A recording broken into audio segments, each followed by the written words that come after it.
तो एक संत कथा सुना रहे थे। तो एक सज्जन का नाम था दानचंद। तो गंगा जी से 12 किलोमीटर दूर उनका गांव था। तो दानचंद को भगवान ने संपन्नता दी थी, धन दिया बहुत, पर वो लोभी बहुत था। लोगों ने व्यंग में ही उसका नाम दानचंद रख दिया। कभी कोई पुण्य का काम नहीं किया, क्योंकि पुण्य का काम करेगा तो खर्चा होगा। तो उसकी पत्नी ने कहा दानचंद से कि अजी गंगा जी नहाओ, 12 किलोमीटर दूर है, इसमें तुम्हारा क्या खर्च हो रहा है, चले जाओ, सवारी की जरूरत नहीं है, पैदल चले जाओ, गंगा जी तो नहा लो एक बार। बोला ठीक है। बहुत देर सोचने के बाद उसने सोचा कि जीवन में एक बार गंगा जी नहा लें, इसमें हर्ज क्या है। 12 किलोमीटर दूर है, गंगा जी जा रहे हैं, पैदल पैदल गए कि किराया ना लग जाए, खर्च कौन करे सवारी में। अब गंगा जी के किनारे पहुंच गए। पहुंचकर सोचा कि घाट पर नहीं जाएंगे, वहाँ पंडा लोग रहते हैं, कहें कि दान दो। तो विचार किया कि घाट पर जाना ठीक नहीं है। तो सोचते सोचते वो मुर्दा घाट पर चला गया। और मेरे प्रिय, मुर्दा घाट तो खाली रहता है। कभी कभी दुनिया में जब कोई अपने घर में सीट खाली करता है तो मुर्दा घाट वो पहुंचता है। सोचा ये ठीक है, पंडा का झंझट, न दान का झंझट न पुण्य का झंझट। सो कपड़े उतारे, इधर उधर देखा कोई नहीं है, तो सोचा डुबकी लगा लें। तो जैसे ही प्रवेश किया डुबकी लगाने के लिए, भगवान को हंसी लगी। भगवान देख रहे थे, हंसी लगी कि ऐसा लोभी आदमी मैंने नहीं देखा। तो भगवान ने सोचा कि आज इसके साथ विनोद करते हैं। सो दानचंद ने देखा इधर उधर कोई नहीं था। तो गंगा जी में जैसे ही डुबकी लगाई और बाहर निकला, वैसे ही पंडा के रूप में भगवान उपस्थित हो गए। यजमान की जय हो, यजमान की जय हो। तो दानचंद बोला कि तुम कौन हो। भगवान ने कहा कि हम पंडा हैं, संतोषी ब्राह्मण हैं, इसी घाट पर पड़े रहते हैं। तो दानचंद बोला कि मुर्दा घाट भी नहीं छोड़ा। पंडा जी बोले कि हम संतोषी ब्राह्मण हैं, घाट पर और पंडा लोग रहते हैं, हम तो यहीं पड़े रहते हैं। और हमारे लिए आपका जैसा कोई नहीं कोई यजमान आ जाता है और 1 वर्ष का खाने पीने का पूरा इंतजाम कर देता है। अब दानचंद बोला कि 1 वर्ष का इंतजाम हम तो 1 दिन का भी नहीं कर सकते और 1 समय का भी नहीं कर सकते।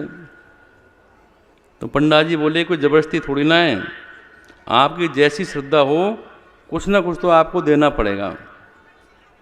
अब दानचंद सोचने लगा कि हमने आज तक ज़िंदगी में किसी को एक धेला नहीं दिया, इसको कैसे दें। तो पंडा बोला कि आज तो आपको देना ही पड़ेगा। वो सोचने लग गया, उसने अपनी बुद्धि लगाई। तो बोला कि हाँ दे तो रहे हैं, उधार दे रहे हैं, अभी नहीं बाद में दूंगा। बोले कितना। तो बोले 1 धेला, बोले 1 पैसा। भगवान ने सोचा कि चलो 1 पैसा ही सही, हाँ तो की इसने, संकल्प करवा लिया और 1 धेला उधार देकर वो अपने घर चले गया। घर जाकर शाम हो गई, थका हुआ था। घर में जाकर भीतर सोने की तैयारी करने लगा। तब तक दरवाजे पर आवाज़ आई, यजमान की जय हो, यजमान की जय हो। तो दानचंद ने देखा कि अपनी पत्नी से बोला कि देखो कौन है, कौन आवाज़ दे रहा है। पत्नी गई, देखकर आई, बोले कि कोई पंडा आया है, आप कोई उधार देने की बात करके आए थे क्या। दानचंद ने बोला हाँ मैंने उधार की बात तो कही थी। बोले वो आ गए हैं, बाहर खड़े हैं। दानचंद बोला कि वो आ गया, तो कह दो बीमार हैं, 3-4 दिन बाद में आए। पत्नी ने कहा कि उनकी तबीयत खराब है, आप कुछ दिन बाद आ जाना। तो पंडा जी बोले कि दान मिले चाहे ना मिले, हमारे संकल्प में वो हमारे यजमान हैं, और यजमान बीमार हों इस संकट में हम यजमान को छोड़कर नहीं जा सकते। ये हमारा धर्म नहीं है कि यजमान को छोड़कर चले जाएं। हम भी यहीं रहेंगे जब तक वो स्वस्थ नहीं हो जाएं। यही हमारा इंतजाम कर दें, सामग्री ला दें, हम बना खा लेंगे। पत्नी ने फिर जाकर कहा, और दानचंद भी देखो अद्भुत आदमी, कहने लगा कि वो नहीं जा रहे वापस। पत्नी बोल के कह रही है कि यहीं रहेंगे जब तक आप बीमार हैं। तो दानचंद बोला कि कह दो वो मर गया।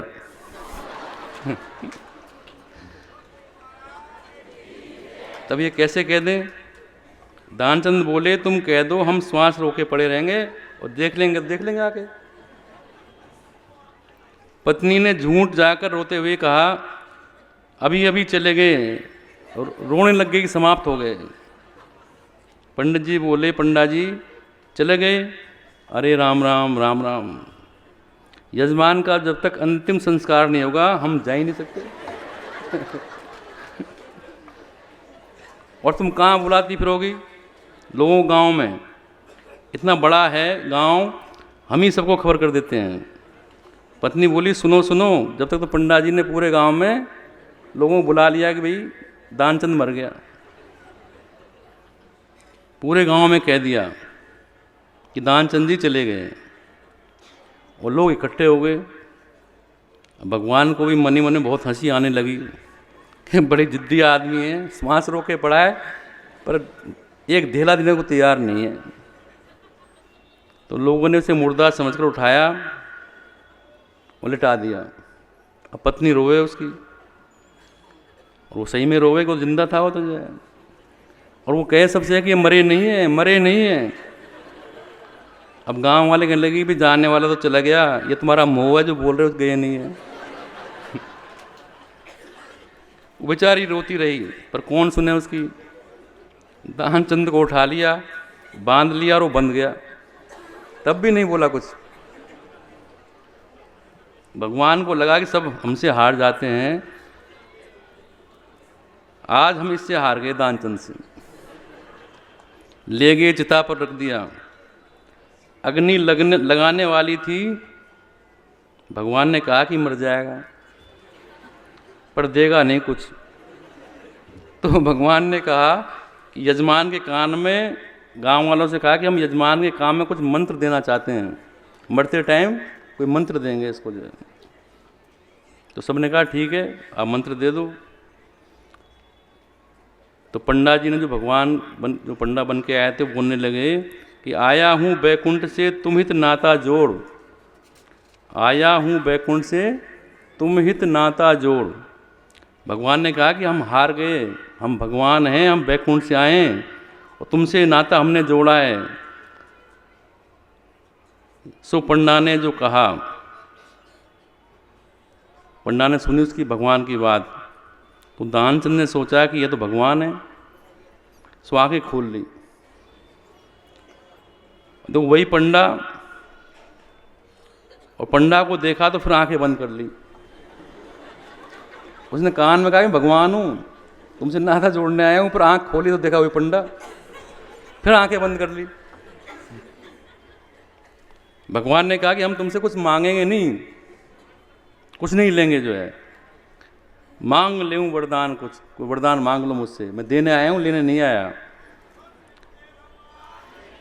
तुम ही हमसे कुछ मांग लो। तो दानचंद ने क्या बोला कि अगर देना है तो धेला जो मैंने उधार दिया वो छोड़ दो। और कुछ नहीं चाहिए। तो मेरे प्रेमियों, हमें परमात्मा का कुछ देता है तो हमें खर्च भी करना चाहिए शुभ कर्मों में। सेवा करो, दान करो, पुण्य करो, किसी की सहायता करो, वो अवश्य करनी चाहिए। पर हम भगवान से मांगते क्या हैं? सांसारिक चीज़, संसार की चीज़ हम मांगते हैं भगवान से।